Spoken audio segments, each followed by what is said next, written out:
damn podcast. Imagine if I just had a kid, just one kid. Yeah. The couple $100 I had spent on therapy could have been spent on him. Mm-hmm. Or them. Yeah. Now I don't got money to therapy. Yeah. Now I'm still fucked up in the head, carrying on what I think is right. Yeah. And I actually don't have the money for therapy because I have a responsibility. Yep. You can't crowd your life up with too many responsibilities, man, because you ain't gonna be able to grow. Yep. Or at least you ain't gonna be able to grow how you would like, or at least at a decent enough pace. And what age do you feel like it got? What age do you think you got to this discovery of like, it's a lot that I got to to unlearn so that I can be productive with creating my own family? Within the last 2 years, I say within the last year or two, I've been able to pinpoint like, okay, this is what the problem is. I don't know a lot. Yeah. That's the problem. For the longest, I couldn't come to that conclusion because that's not an easy conclusion to come to. Yeah. That's not a, what's the word I'm looking for? That's not a concluding statement, a something statement. I can't think. But I don't know what I'm doing isn't like a defining moment kind of thing. Mm-hmm. It's something that you come across it and then you build off of that. I don't know what I'm doing. So let me go find some good things that align with like some principles or some morals or some shit. Yeah. Now, you are 32. And you say pretty much when you turn 30. Right. Right? A lot of people think 30 is too late to have kids. No. Right?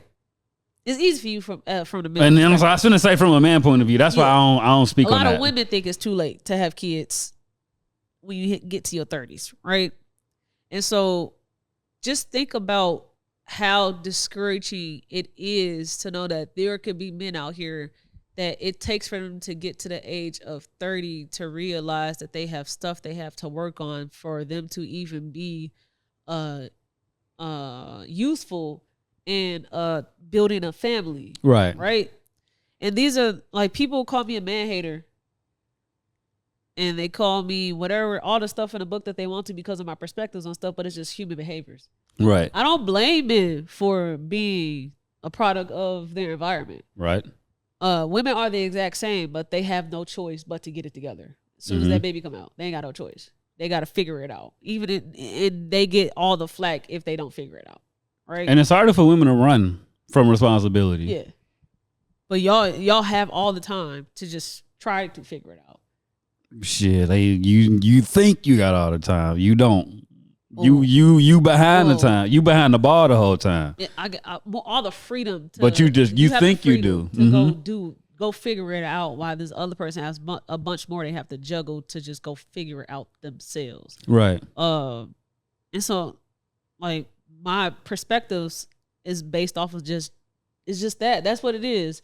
And it's a double standard and that's just what it is. Like, I'm just calling it out. And some people just try to run away from that being. Man, double standards exist, bro. Yeah. Lean into it. It's shit men benefit from that women can't do. It's shit women do that we can't benefit from. It's just it. Yeah. Because if I had titties, I'd show them off. Yeah. But no, like, I was, it's like, we don't, I hate we as men ass shit. Yeah. But I don't think it's we figure that out at 30. I think we make sense of it because a lot of us as black people in general, we're raised under the guise of obedience. Do what you say. So once you're raised like that, you start to get older, you grow up, you move around, you moving around. What do you have to be obedient to when you go out there and get older? Nothing. Yeah. So now you're figuring out shit, but you're figuring out life through being obedient to shit. And it's way too easy in life now to be obedient to a fucked up cause. I mean, you have laws that you have to be obedient to, or that you go too. to jail, and people still choose to not be obedient to that. That's why a lot of our men are incarcerated. Right. So that's what they supposed to be obedient to when they're now on their own. I feel it, but I don't think they apply laws to responsibilities. No, they don't, because you don't have to. There's no what's the word I'm looking for? I don't want to say no real penalty, because if you don't take care of your responsibilities, you end up fucked up. It's not maybe physically detrimental like a place jail would be, because think, like, you don't take care of your kids if you just do the bare minimum or do just enough. Like, you just get labeled as a deadbeat father. Yeah. You can still gonna have some coochie that might let you fuck. You can still go date. You can still go to work. You can still get rich. Yeah. You can still, you know what I'm saying? You can still do everything. Yeah. You not in prison. You don't got to worry about getting stabbed. You know what I'm saying? So it's like, I feel like if the punishment for not carrying out your responsibilities versus going to jail is just too vastly different to even try to hold a nigga to expect him to walk along the same line to stay out of jail as he would to keep the same job for 5 years type shit. I honestly don't know what we should do now to try to combat how long it takes for men to, in a sense, mature. Mm-hmm. I don't know. What do you think we should do, just from the male's perspective? We need to protect little boys' innocence for as long as possible. Okay. We can't grow them up too fast. That kills creativity in a sense if they grow up too fast, because you lose that what's the word I'm looking for? You lose that inquisitiveness. Yeah.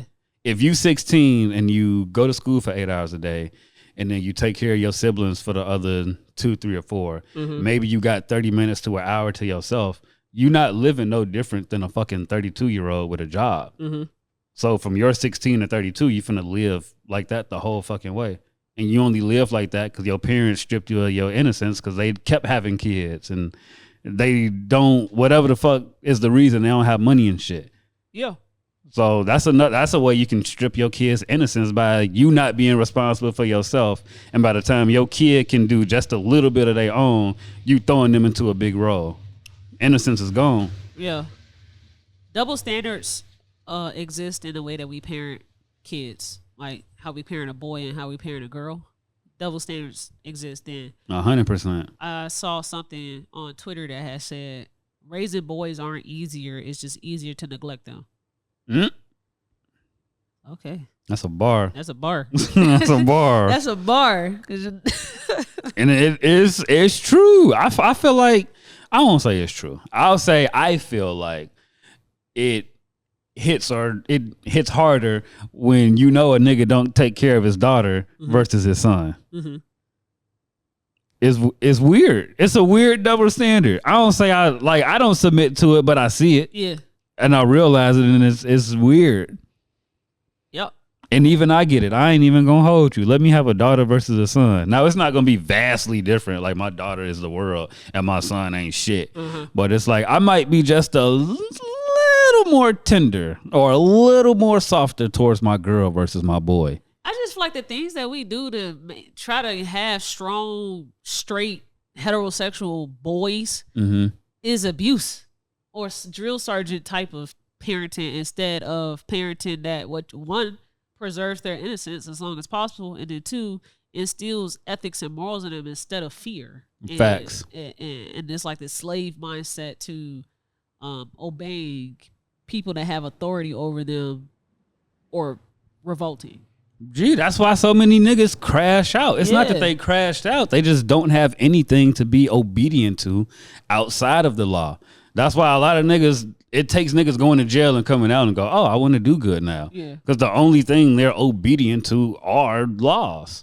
And even that's a stretch, because why you in jail? And in jail, you have a drill sergeant. Right. So they tell you when to wake up, when to eat, when to shit, open the door, close the door for you, all that shit. Yeah, and it starts at the home. If you being a drill sergeant to your son, and then now they have to go out into the world on their own and they're lost, it's because you wasn't reinforcing things in a positive way. You were telling them that anything that you fucking do, I'm gonna punch you in the chest for. Right. And can't express yourself because it's disrespectful. Yeah. And so now that's what I think is gonna happen to me anytime I do something I ain't supposed to do. And so when I go into the real world, people ain't actually doing that to me. No. They're actually asking me to communicate with them, be able to formulate a complete thought, a sentence that has punctuation at the end. Mm-hmm. And when I can't, I feel less than. Because when I'm not able to, they're not punching me in my chest. They're actually giving me multiple chances until they fire me. Yep, and then they're gonna leave me alone for the rest of their life. Yeah, because I couldn't talk to them. And all I know is violence as a way to make me feel better. And so I'm finna go beat on my bitch when I go home, and then get myself locked up for DV, and now I'm in jail. Gee, even if you ain't even got a chick, you probably finna leave wherever you at, go to a basketball court and get into a fight with a random nigga. Something, bro. Something to do with inciting violence, because you just lost. You don't really know how to navigate a world that was taught to you is going to beat your ass if you don't know how to do something right, instead of they're actually going to try to have patience and understand you and then give up on your ass. Facts. Bars. Just watch the damn podcast.